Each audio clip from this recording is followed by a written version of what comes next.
Okay, so today we're going to try the cheesy pesto pasta sauce na binili ko sa supermarket. I'm gonna try this out. And kailangan lang niya is, of course, you have to have your noodles. Ang gagamitin ko ay yung spaghetti noodles. Kasi wala ako nung type of noodles that the linguine one. So, ito siya. Ayan, today is a Saturday, so we can afford to cook something aside from rice. Actually, napakadali lang nito kasi nasa pack lang siya. This is the first time I'm gonna try this one. And tingnan ko kung masarap ba siya or... And so, first time ko din talagang itry to. And ayan, so meron lang tayong garlic na idadagdag dito. Olive oil, I just used regular oil na meron ako. And yung sliced garlic, of course, is sinosote ko na ngayon. Meron akong tuna at home. Ayan. So, yun lang siya. Only garlic lang ang pine-prepare ko. And of course, the oil para i-prepare. Guys, kung masarap ba tong Clara Ole ba to? Clara Ole or Clara Ole na pasta sauce ng cheesy pesto.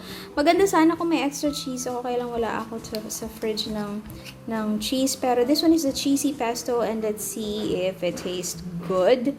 Ayan. So if you want to add more ingredients to this, it's totally up to you. Pero sa akin kasi, yan, ang gagamitin ko ay tuna. I'm gonna get back to you guys and give you guys my simple review of this product. Ayan, so yung pesto ng Clara Ole ay dadagdagan natin siya ng Nestle all-purpose cream. Tingnan natin kung mas masarap siya or I'm gonna try yung wala at merong Nestle all-purpose cream and see kung makaka-apekto ba siya, mas masarap, mas prefer ba natin na wala na lang. Okay? So let's try that. Okay, so ito yung creamy cheesy pesto pasta natin. Nilagyan ko siya ng Nestle all-purpose cream. And dito sa wok natin ay yung plain at walang Nestle cream. Ayan. So, I'm gonna put this in a plate and tell you guys kung ano ba yung comparison niya at kung ano ba yung mas prefer ko. Okay guys, so ayan na yung ating creamy cheesy pesto pasta. Ito yung ready-made by Clara Ole or Ole ba? Hindi ko alam kung paano siya pronounce. Pero nilagay ko lang, just like I said kanina, tuna lang yung nilagay ko dito. So this one is the creamy, the one with the all-purpose cream. And this one is... Tapos ito naman, yung walang Nestle cream. Ayan, as you can see, it looks good also. Let's see how this both taste like. Ayan, so tuna yung nilagay ko. Parang feeling ko nga kulang yung tuna. Ang nilagay ko dito ay yung parang medyo spicy. So, nasa sa inyo yun. If you don't like the spicy one, then just get the plain one or yung original na tuna. Ayan. So, you can see talaga, meron pa siyang parang mga herb dito. Ayan. Let's taste this.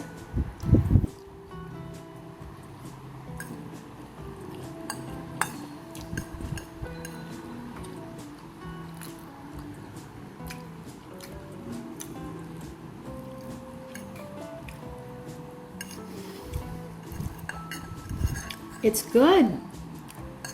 Ayan, so naano mo talaga yung parang sauce niya na pesto. Lasang-lasa talaga.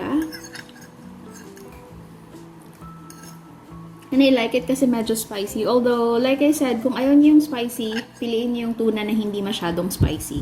Okay? So, this one is good. I like it.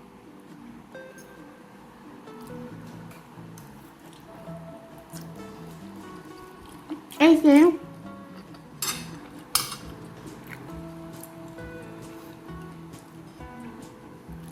Gusto ko siya kasi ang lasa niya. I think nakadagdag, yung tuna kasi nabili ko is yung Spanish style Spanish style na tuna. So, talagang lasang-lasa yung Spanish style tuna doon sa pesto. It actually adds more taste to it. Pero like I said, medyo mild spiciness siya. If you don't like spicy, then I suggest na yung plain na lang yung bilhin ninyo. Pero I'm so happy na yun ang ginamit ko kasi ano talaga, ang lasa lang niya talaga. Very tasty at saka malasa. Ayan. So, let's try naman ito. Ang pagkakaiba lang niya ay dinagdagan ko lang siya ng Nestle Cream. Ayan. So, as you can see. Okay. Feeling ko, since isa lang yung nilagay kong can, parang medyo kulang yun. So, kung gusto nyo ng mas maraming parang tuna, then add one more. Doon sa 250, doon sa isang pack ng pesto, yung pasta naman is parang nasa 200 grams yung ginamit ko, or 250 grams almost. Ayan. So, ito siya. Very, as you can see, creamy. Isang pack lang din yung ginamit ko ng Nestle Cream. And let's taste this.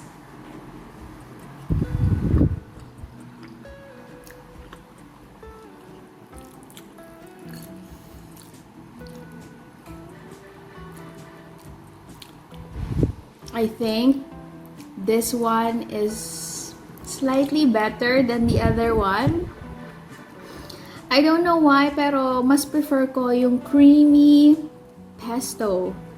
This one, akala ko masarap na to. This one is parang sharp yung pesto taste at saka yung tuna.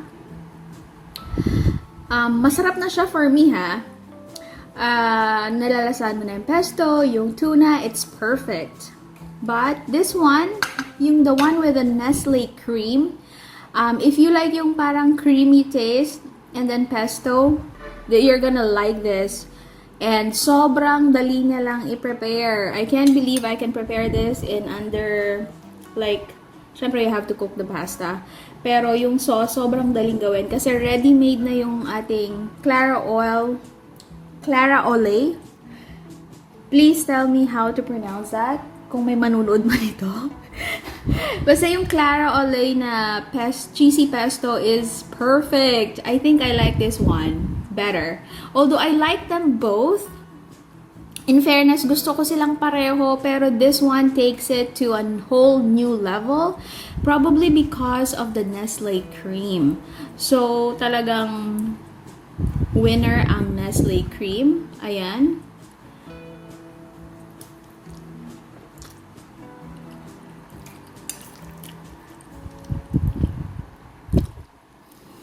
Siguro kapag pwede nyo rin siyang lagyan ng mushroom. Too bad, late ko na siyang naalala.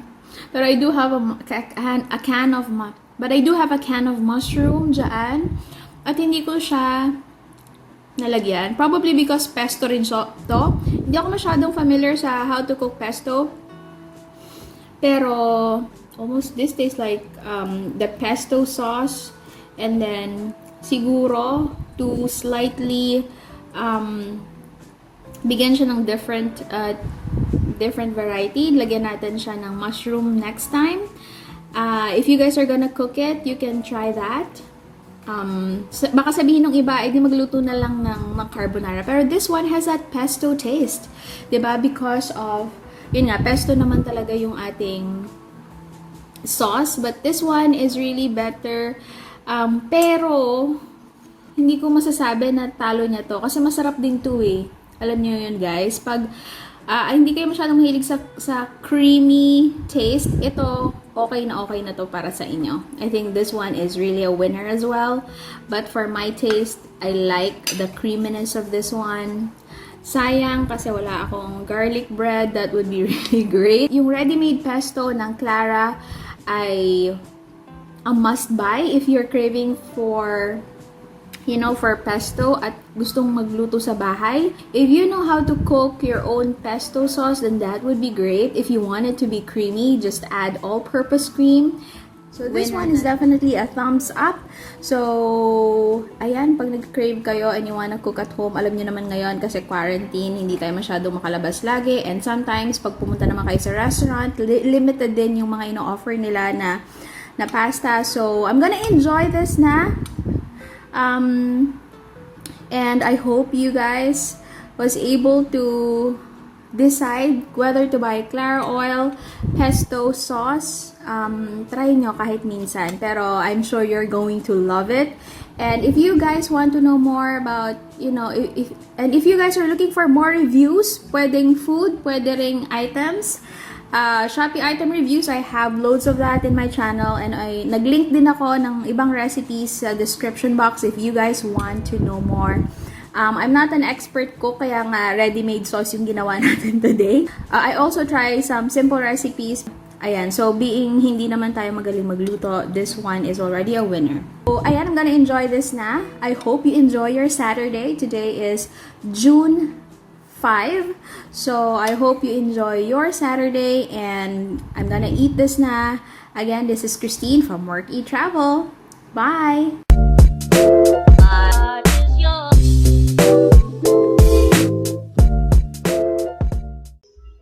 Hi guys, welcome back to Work, Eat, Travel. Please don't forget to subscribe and hit the bell button.